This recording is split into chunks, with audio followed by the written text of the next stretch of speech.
Você é feliz? Hoje eu quero falar de felicidade. E essa pergunta sempre rola, né? Toda pregação que você fala de felicidade, a primeira pergunta que surge é: você é feliz? Mas antes da gente responder essa pergunta, eu vou fazer aqui um cenário, uma elaboração grande, e eu quero que ao longo dessa minha elaboração, você vá pensando se você é feliz. E quando chegar no final da mensagem, eu quero repetir essa pergunta, e aí você pode também, depois de fazer essa boa reflexão, né, dizer, não, segundo essa reflexão, eu acho que eu sou feliz. Então já fica aí o desafio, eu vou abrir aí uma boa reflexão, e você vai pensando, será que eu sou feliz? Talvez eu seja, né? Vamos pensar sobre esse assunto? Então fica aí a pergunta. Você é feliz? Uma vez um rapaz chegou para mim e estava fazendo esse questionamento sobre por que ele não era feliz. Ele chegou para mim e falou assim, Felipe, por que eu ainda não estou vivendo minha felicidade? Eu não sabia explicar não, mas ele estava me fazendo essa pergunta. Por que eu ainda não tenho a prosperidade de Deus na minha vida? Por que as promessas de Deus ainda não se realizaram na minha vida? E eu fiquei assim, mas onde é que foi o problema aí? Alguém te prometeu? O que aconteceu? Você leu na Bíblia alguma coisa que não estava lá? O que está acontecendo? Não, porque eu fui crente minha vida toda, né? A palavra que o Hildebrando gosta, o crente. Eu fui crente a minha vida toda, eu fui religioso, eu dei o meu dízimo todo mês, eu participei de ministério, eu fiz as campanhas, eu fui na casa da irmã lá, reveladora também, peguei umas promessas bacanas, e eu estava assim, eu fui engajado. Só que eu estou esperando a minha promessa acontecer e faz tempo que não acontece. Inclusive, eu estou aí perdendo alguns imóveis, estou perdendo meu carro, minha mãe está doente, minha situação está ficando pior. Cadê as promessas? Quem foi que te vendeu esse negócio? Né? Eu fiquei pensando, né? A pessoa vendeu para ele assim, sabe, aquele mundo de fantasia, e ele estava esperando por muito tempo. A pessoa espera 1 ano, ela aguenta. Ela espera 5, ela ainda fica na promessa. Quando dá 10 anos que não aconteceu, ela começa a pensar, será que vai acontecer mesmo, né? E essa ideia de assim, eu fui crente minha vida toda e hoje eu precisava estar vivendo no bem bom, na promessa, no mistério, né? Se eu for fiel minha vida toda, então eu vou ter direito a umas bênçãos de Deus. E é mais ou menos assim como uma pessoa pensar assim, eu acho que Jesus Cristo veio ao mundo e morreu naquela cruz para que meu sonho de classe média fosse resolvido, né? Eu pudesse ter que tudo aquilo que uma classe média precisa, fosse satisfeito com a morte de Jesus Cristo na cruz. Ou seja, Jesus Cristo veio ao mundo para quê? Para que eu passasse no concurso público, né? Para que eu pudesse estudar, ter um emprego, né, estável, um salário bom, porque se eu não tiver o concurso público, para que eu fui crente, né? Também.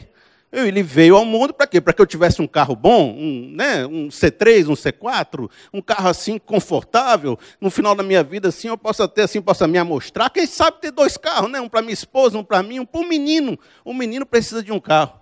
Mas eu estou perdendo. Não, mas Jesus Cristo veio ao mundo para me ter um carro, para me ter 2 férias por ano, uma para Gramado, outra para Disney, né?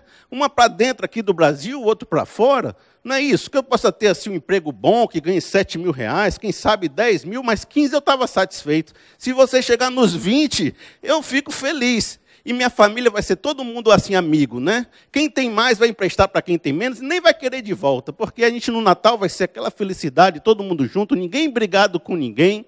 Todo mundo dorme, assim, morre quando está dormindo e bem velhinho. Não tem doença, não tem câncer, não tem Alzheimer, não tem nada assim que cause problema na pessoa. Porque minha família é uma família de Deus.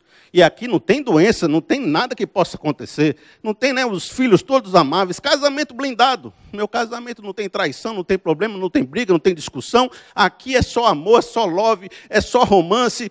Rapaz, a gente é um casal perfeito. E aí você começa a pensar, talvez, ser um presbítero da igreja, por que não? Ser um professor de escola dominical, ser alguém de uma grande assim, um cara, um homem de Deus. Aí eu penso que Jesus Cristo veio ao mundo para que essas coisas acontecessem. E se isso não está acontecendo, cadê a minha felicidade, né? Cadê o meu mistério? Cadê, né, as minhas promessas?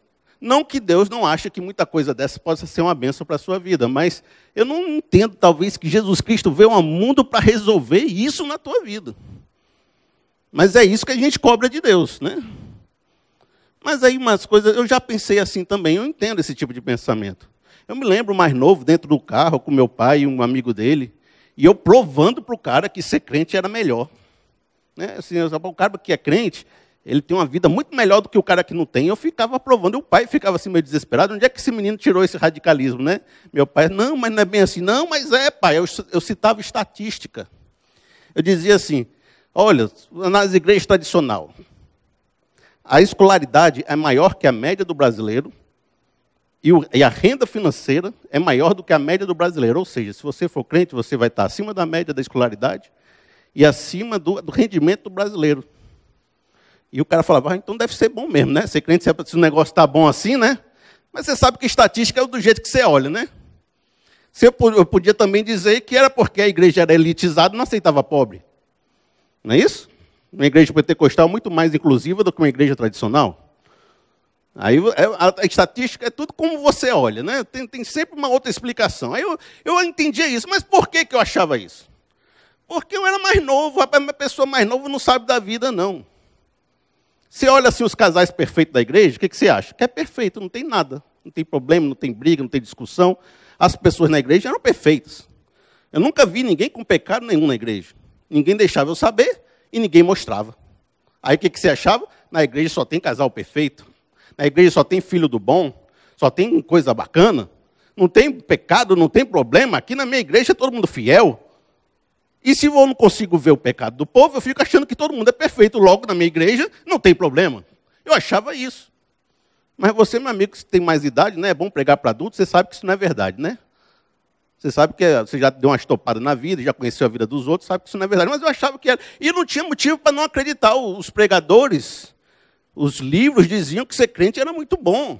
Então, isso era a minha ideia. Eu não sabia o que era hipocrisia ainda. Essa coisa de vestir uma máscara e você mostrar uma vida que você não tem.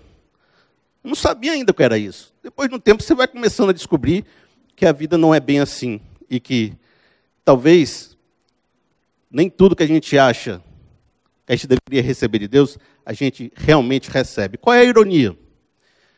Foi que nas pessoas mais religiosas, aquelas que esperam as maiores promessas, que eu percebi as maiores decepções. Depois que eu caminhei um tempo, que eu estou com 40 anos, né? Quando eu tiver com 60, eu até descubro mais coisas. Mas com 40 anos eu percebi que aquelas pessoas que tinham mais religião não foram as mais felizes depois de um tempo. Às vezes os filhos fugiram de casa, porque não aguentaram a pressão dentro de casa. Às vezes o casamento ficou de fachada, porque não pode separar, é crente, então a gente vai ficar casado o resto da vida, mesmo que o casamento já tenha acabado. O casamento já acabou, não existe, mas está no papel, então tem que existir. Às vezes aquela pessoa ficou dizendo não para tanta coisa na vida, sabe o que aconteceu? Não viveu nenhum momento feliz. Ela olha para trás e não vê nenhuma alegria, não vê nenhuma festa, não vê nenhum momento legal, ela só vê, assim, momentos de não. Não posso, não faço, não pego, não toco, não faço nada. E ela viveu uma vida sem fazer nada. Outras pessoas até ficaram mais pobres, como esse meu amigo, perderam um carro, perderam um emprego, ficaram mais doentes. E você vê que vai surgindo um tipo de gente que é o ressentido, amargurado, religioso. Eles sentam junto dos outros para falar mal de todo mundo. Para ficar falando mal da vida, para ficar falando mal do governo, para ficar falando mal das leis, para ficar falando mal da igreja, para falar falando mal do irmão que está do lado. E se alguém está um pouquinho alegre e fez alguma novidadezinha que apareça no mundo, diz, é do Satanás. Porque esse negócio do Pokémon é do Satanás, esse negócio não sei de quê é do Satanás. Tudo que inventa, que dá uma alegriazinha para alguém, não pode, é pecado.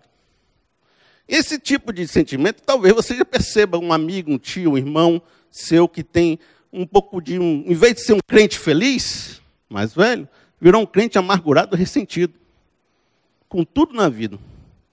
De alguma forma, essa pessoa pensou que, se fosse fiel, ia colher um tipo de felicidade. E alguém prometeu para ela, que eu não sei quem. Então, vou fazer um contraste, certo? Vamos perceber o que Jesus prometeu de felicidade. E o que as pessoas estão esperando de felicidade. Alguns poucos versículos, não precisa de muito não, para você já perceber o contraste que é o negócio. Então vamos lá. Vou pegar aqui um dos versículos mais conhecidos, e um dos capítulos mais conhecidos da Bíblia, que, por sinal, faz tempo que a gente não fala sobre eles. Quando eu digo a gente, eu digo os evangélicos, né? Olha, Mateus 5,4. Bem-aventurado os que choram, porque estes serão consolados. Aqui eu vou começar a falar sobre o pessoal que age com humanidade. Felizes são aqueles que são mais humanos. Os que choram, por exemplo, são um deles. Bem-aventurado é felizes. Jesus está dizendo, felizes, sabe quem é feliz? É aqueles que tem um coração sensível.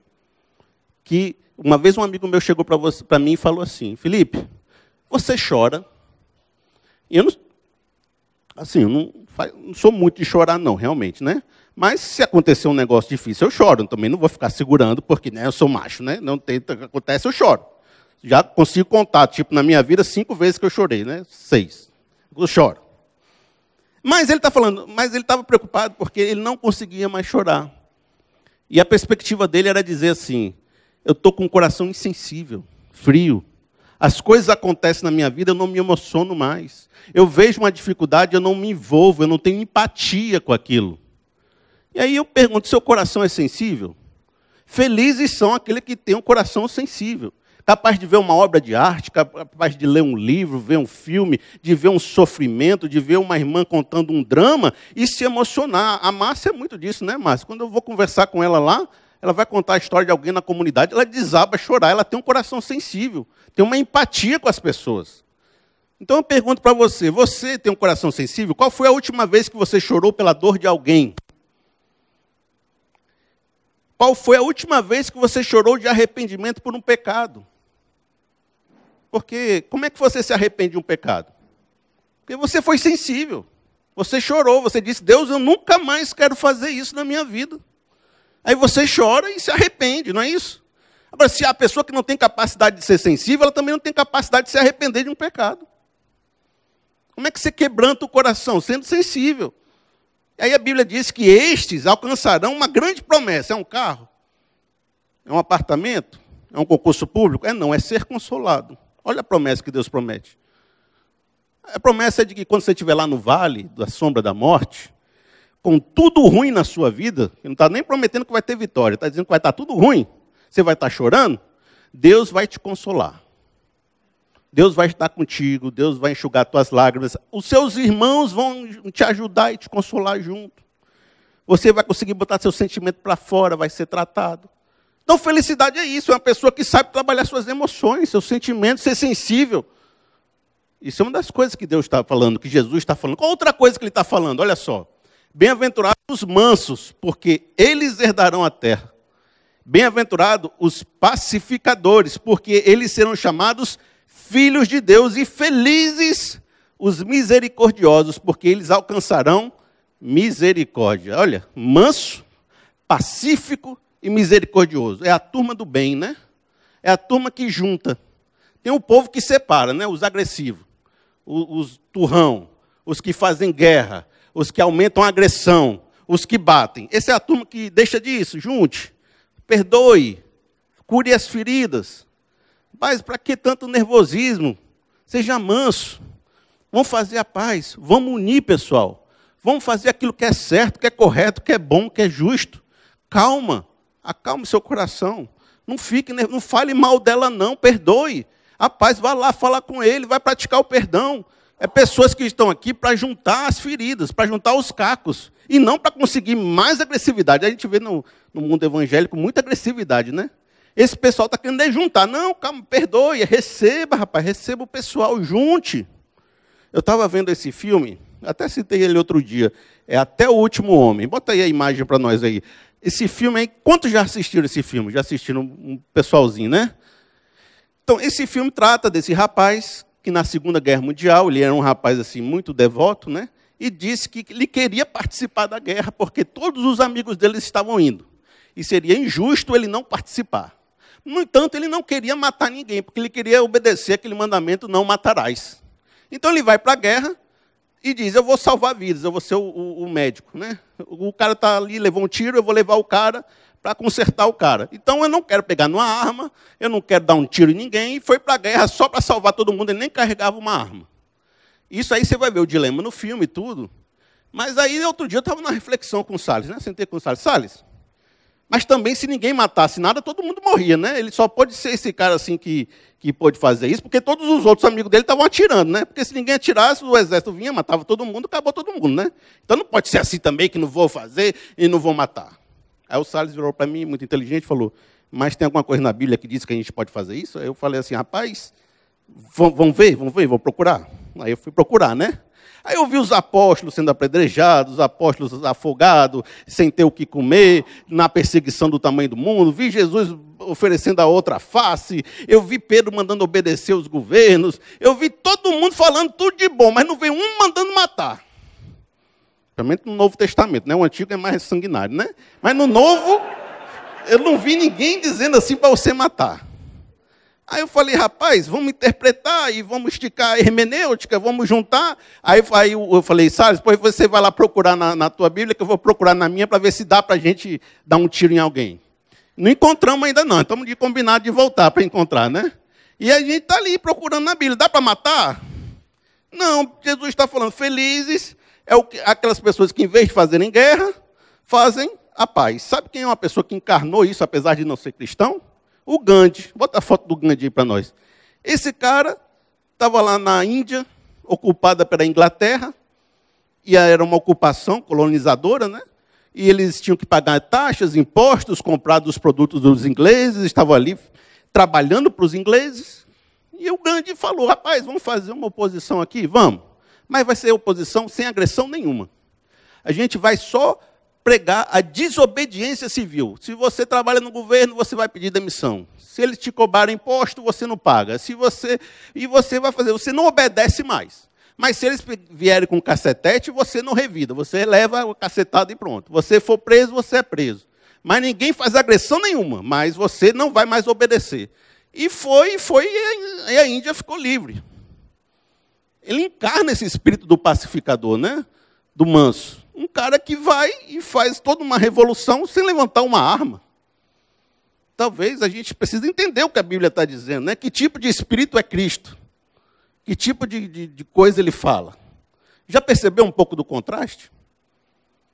Sobre o que é felicidade para nós, brasileiros da classe média, e o que é felicidade para Jesus? Já deu para perceber um pouco do que significa para Jesus um homem feliz?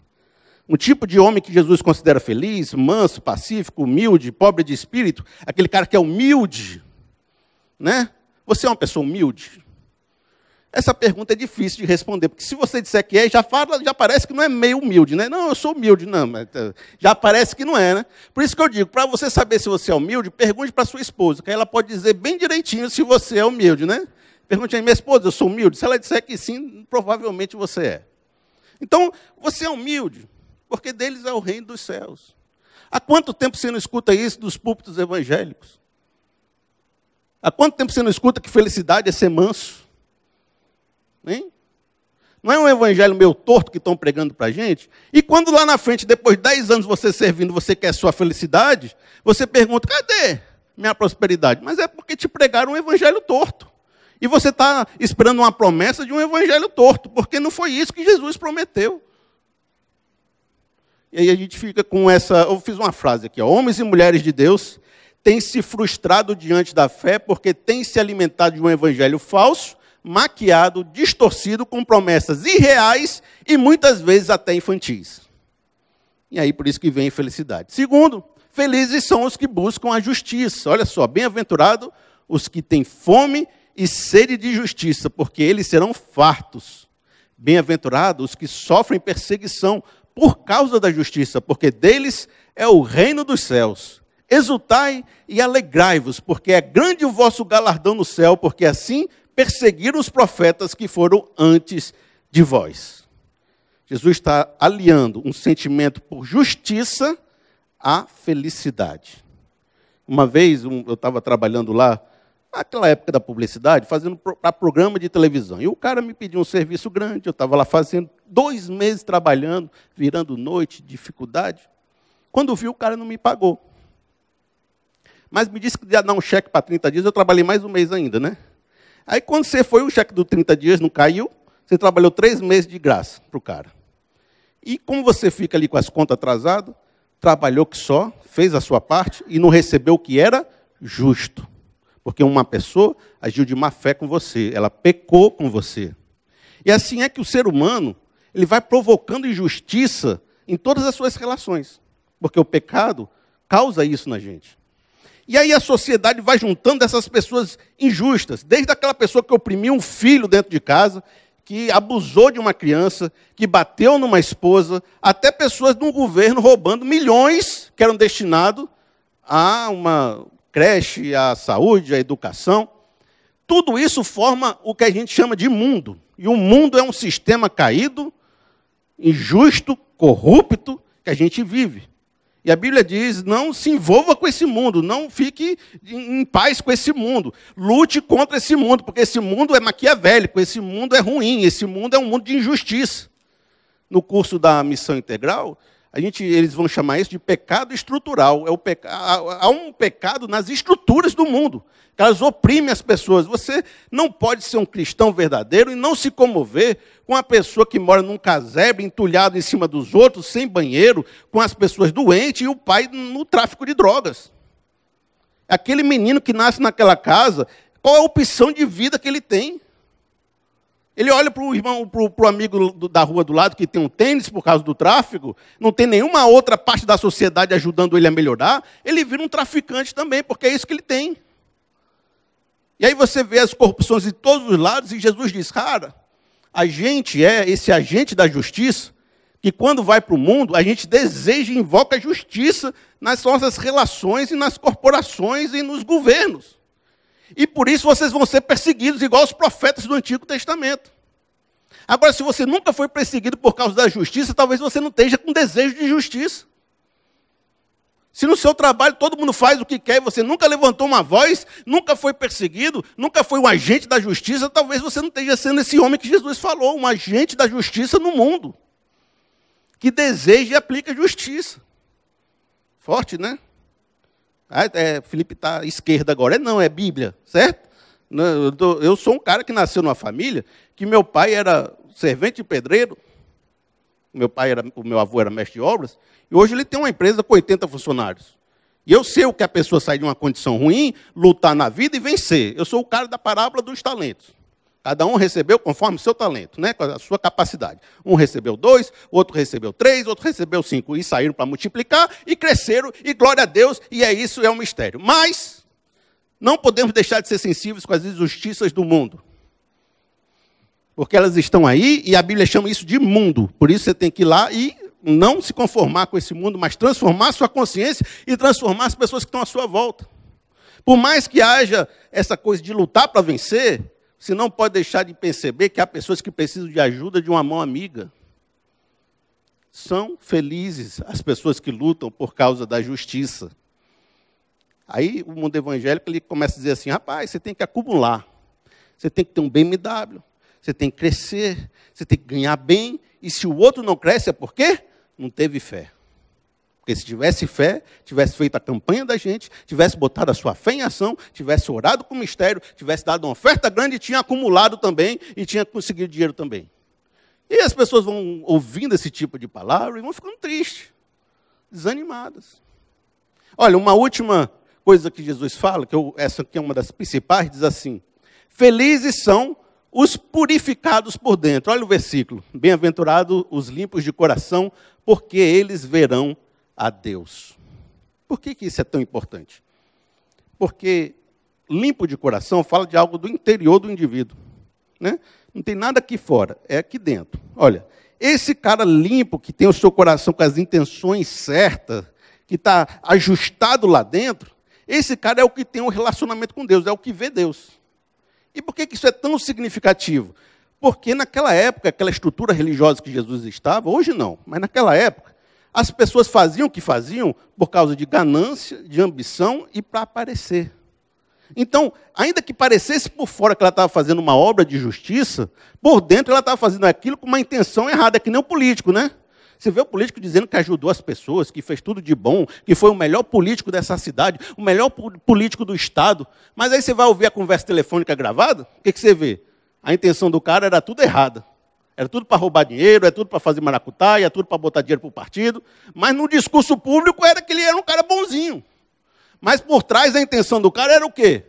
Ele era um cara ruim de vida. Aí Jesus está falando, olha, eu quero é os caras bons de vida dentro, certo? Do coração. Eu não quero os caras que fingem que é bom lá fora e dentro do coração é triste. Eu quero os caras bons. Feliz é aquele que dentro do coração ele é limpo e ele é puro. Quer ver uns versículos que falam disso? Olha Jesus falando, diz assim, 6:1. Tenham cuidado de não praticar suas obras de justiça diante dos outros, para serem vistos por eles. Se fizerem isso, vocês não terão recompensa do Pai Celestial. Bufo, né? O que ele está dizendo? Se você fizer qualquer obra de justiça, vai dar uma caridade. Para ser visto pelas outras pessoas, você não tem direito a promessa nenhuma. Acabou. Qualquer recompensa que você está esperando de Deus, se você fez com a intenção errada no coração, acabou. Tem mais não. Olha outra aqui ele dizendo. Pois eu lhes digo que se a justiça de vocês não for muito superior à dos fariseus e mestres da lei, de modo nenhum entrarão no reino dos céus. Capaz, vocês têm que fazer a coisa com um coração muito mais elevado do que esse pessoal está fingindo e brincando de religião. Olha só essa daqui. Assim são vocês, fariseus. Jesus dá aquelas, alfinetada. Por fora parecem justos ao povo, mas por dentro estão cheios de hipocrisia e de maldade. Então Jesus fala, bem-aventurados os limpos de coração, porque eles terão um relacionamento com Deus. Você é limpo de coração? Você é limpo de coração? Como é que limpa o coração? Com que boa? Com detergente? Você faz ali o negócio, aí fica limpo? Não. A gente limpa o nosso coração com o sangue de Jesus Cristo. Não é isso? Que ele torna nossas vestes mais alvas do que a neve. É por causa dos nossos perdão de pecados, lá naquela cruz, que a gente pode ter livre acesso a Deus. Por isso, que a pessoa que é limpa de coração, ela pode ver Deus. Mas, ao mesmo tempo, é Deus que limpa meu coração. Então, ou seja, o que ele está dizendo quanto mais próximo de Deus você estiver, mais limpo teu coração vai estar. Quanto mais próximo de Deus você estiver, mais transformações vão acontecer na sua vida. Não é porque você foi um cara muito bom de vida, foi porque Jesus Cristo perdoou os seus pecados. E assim é que a gente consegue um coração limpo. São pessoas que estão mansas, pacíficas, humildes, pobres de espírito, sedes por justiça, de coração limpo. Felizes são essas pessoas, elas vão ganhar promessas maravilhosas. Que promessas? Deles é o reino dos céus, serão chamados filhos de Deus, alcançarão misericórdia, serão consolados. São promessas assim, promessas de dinheiro, de vida feliz, de ter uma vida de classe média bacana. Não, são promessas que são espirituais. Vejam só, vou fazer aqui os três pontos que eu coloquei. Diz assim, felicidade é ter um coração sensível e humilde. O segundo felicidade é ter um desejo para que se faça justiça. E felicidade é ter o coração e os pensamentos purificados por Deus. Aí eu volto àquela pergunta do início. E você é feliz? Vou acrescentar um pontozinho, certo? E você, segundo Jesus, é feliz? Colocando essas características que Jesus descreveu de uma pessoa feliz, o tipo de promessa que ele alcança, você pode se dizer que é uma pessoa feliz? Eu quero repetir um verso 4 que diz assim, bem-aventurados os que choram, porque eles serão consolados. E hoje agora eu queria cantar um hino com vocês. Deixa eu até uma salva para a gente cantar esse hino aqui agora. Diz, sou feliz com Jesus. Quem conhece esse hino? O hino é muito bom, muito bacana. A gente canta até com aquela coisa, sou feliz, aí vai com força, E a pessoa que escreveu esse hino, que cantou esse hino, a história conta que ele tinha algumas filhas e uma esposa que estavam indo de barco para um outro continente, para tentar a vida. Aí, de repente, por causa de um acidente, ele perdeu as 3 filhas nessa viagem. E aí a mulher mandou uma carta para ele dizendo, eu fui salva sozinha, minhas filhas morreram, nossas filhas morreram. E esse cara, no meio dessa tragédia, desse sofrimento, compôs essa música, dizendo, eu sou feliz com Jesus. Embora me assalte, embora as coisas ruins aconteçam, eu sou feliz com Jesus. Esse é o evangelho que Jesus prega. No meio das dificuldades, eu vou chorar, e vou receber a consolação e vou poder dizer, felizes são os que choram, porque eles serão consolados.